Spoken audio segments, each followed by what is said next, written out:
Hey, it's Dorleen. Welcome to my channel. I'm working on a couple of sympathy cards today, and I'm going to use this flowing flower stamp set from Stamping Up. It is no longer available, but I'm sure you can find another flower type set that would work perfectly. I'm making sympathy cards, so I'm going to also use this stamp set that probably is no longer available either. But you can use any kind of sentiments that you want depending on the card that you're doing. But what I did is I stamped the sentiment in roughly the middle of the card, and I just used some archival ink for that. And then what I did is I stamped it again on a scrap piece of paper. And if you have like masking material or a Post-it is probably what I should have done, is what I usually do. But I didn't think about that. But go ahead and stamp it, and then I cut around it just very loosely, just to make sure I included all the letters and all the pieces of the sentiment. And then what I'm going to do is I'm going to place it over the stamped sentiment on the card and use this as a mask because I am planning on stamping the flowers all over the card. Now, I did pull out my MISTI for this, and I'm so glad I did because I think my stamps or my stamp ink are getting pretty old. And I started thinking about it. They should be pretty old because they're at least 15 years, if not older, on some of them, because I've had these forever. So if you ever consider Stamping Up ink pads, believe me, they are worth it. They last forever. So most of these impressions I had to do like 3 or 4 times. But the nice thing about this stamp set, and the reason why I picked it, is if you look at it, it really looks like layered stamps because the way they're created, some of the part of the image is lighter than the other. So it's really, really pretty. So I stamped again. I just wanted to do a monochromatic look because I just thought that it would be more subtle, and especially for a sympathy card. So I used one color blue ink for the larger flowers. And when you're doing something like this, in a sense, creating a pattern paper, I always think it's better to start with your bigger images and then you just fill in with your smaller ones. And that's exactly what I did. So now I'm using a smaller one, a completely different blue ink, but also, like I said, sticking with the monochromatic choices because I wanted it to just all blend together. And again, I had to stamp about 2 or 3 times. And again, having the MISTI is a perfect tool for this. And basically with the MISTI, you can, if you don't get a clear impression, you don't have to guess where you're putting your stamp because this platform keeps everything exactly the same as long as you don't move the paper or the stamps, which is, if you're noticing, that's exactly what I'm doing until I get the depth of the impression I want, and then I pick up the stamp and then move it elsewhere.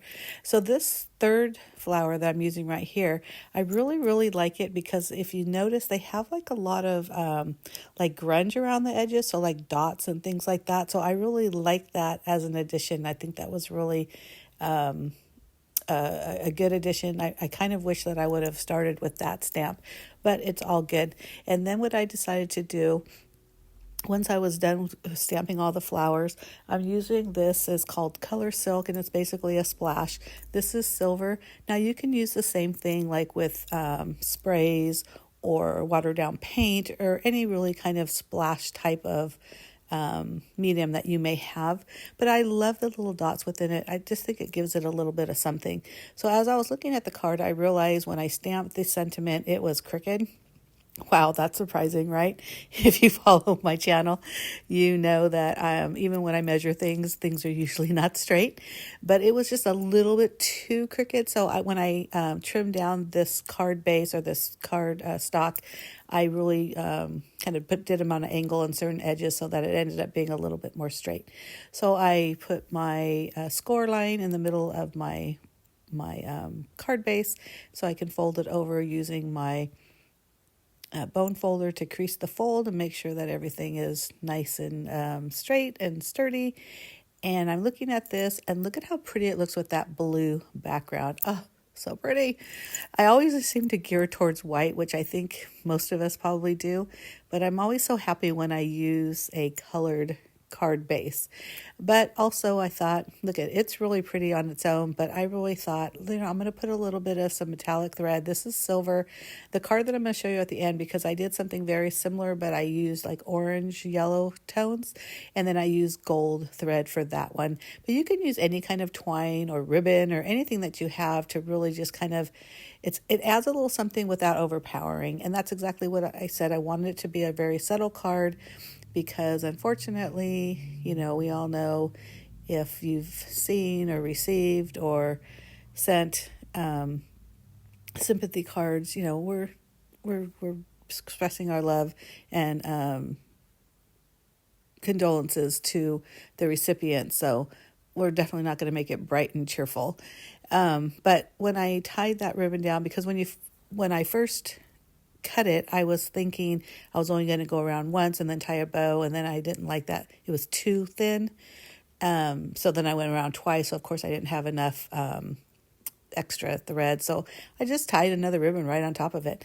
But I just love the way that looked. And of course, as I'm doing the filming, which I always laugh because it always seems like you either run out of adhesive or something happens with your adhesive when you're in the middle of filming.